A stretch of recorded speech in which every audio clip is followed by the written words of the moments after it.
My name's Aaron. Welcome back to my channel. How are you? I'm fantastic and I'm doing really well. And today I'm viewing Creed Windflowers. And I've been wanting to say wildflowers. That's what I thought it was. And I prefer wildflowers to windflowers. But hey ho. This is £260 for 75 mils. And you can add engraving for £20. This is their fresh floral and amber based fragrance. The notes are jasmine, orange blossom and peach. The heart notes are jasmine, sambac, tuberose, absolute and rose centiflora. Base notes are iris, orange blossom, musk, sandalwood and praline.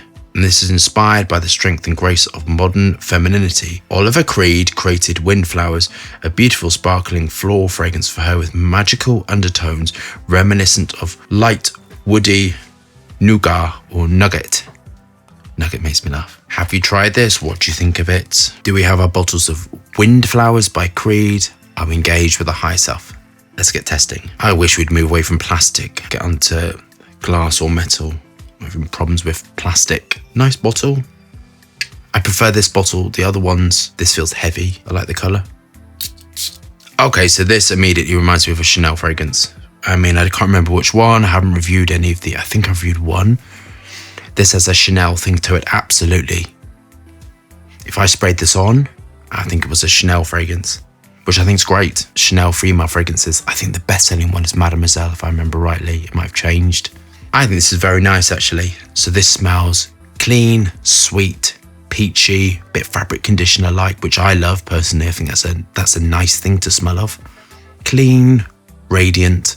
It smells like a classic, soft female fragrance. I bet in the heat and with the wind this has sillage. I kind of would think that it would have to being part of this house. What you're smelling is in simulation of beta-ionone, and ionones are used in a formulation to, the alpha one gives a floral violet or iris feel, and the beta-ionone configuration gives a more woody violet iris feel. So when you're trying to assimilate sort of more of a violet-y, which is at the core of this, feel, that's what you're going to gravitate to. Ionones are really difficult to work with. In this formulation, if the beta-ionone was too high, it would smell horrible. So this has been handled really, really well. You would have to have the hedione in this, and then the musks. This has got great musk accords to work at the top with the top note musk. The backbone would be clean white musk, and then musk throughout the core as well. So this is musk based, which is very clever, because to smell light and airy when it's, I'd consider it heavily musk based, is a very skilled perfumer doing this. Ambroxan, keeping with the Creed sort of houses of ambroxan, which is quite nice actually. In this aspect, it gives it a modern ambery feel to it. Absolutely Lily of the Valley like raw materials.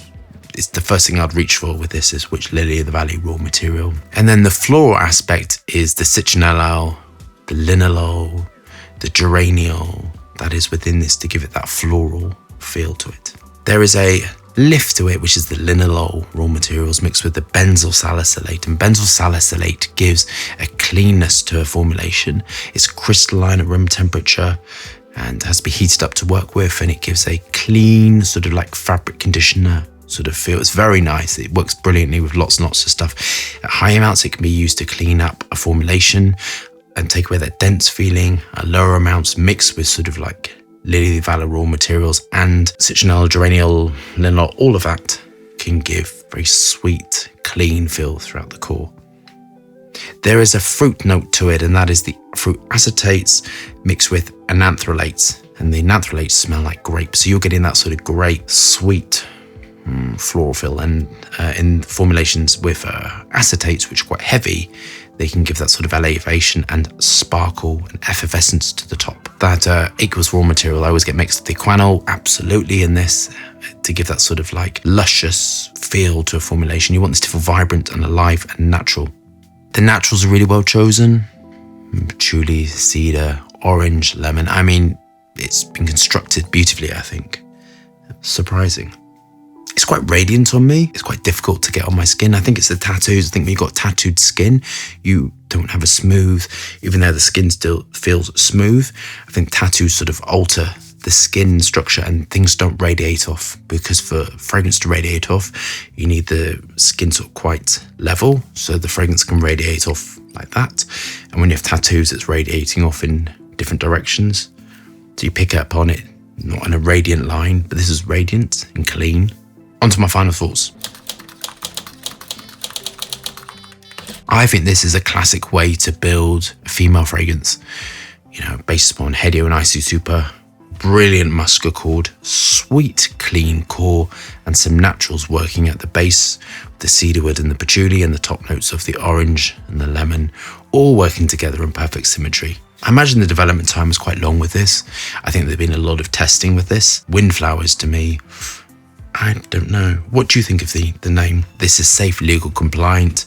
The radiance is really fantastic on this. I'm enjoying the radiance. I love the cleanness. I think men could get away with this. I know it's like floral and all the rest of it, but it smells like a beautiful fabric conditioner, and that is not an offensive thing to say in the least.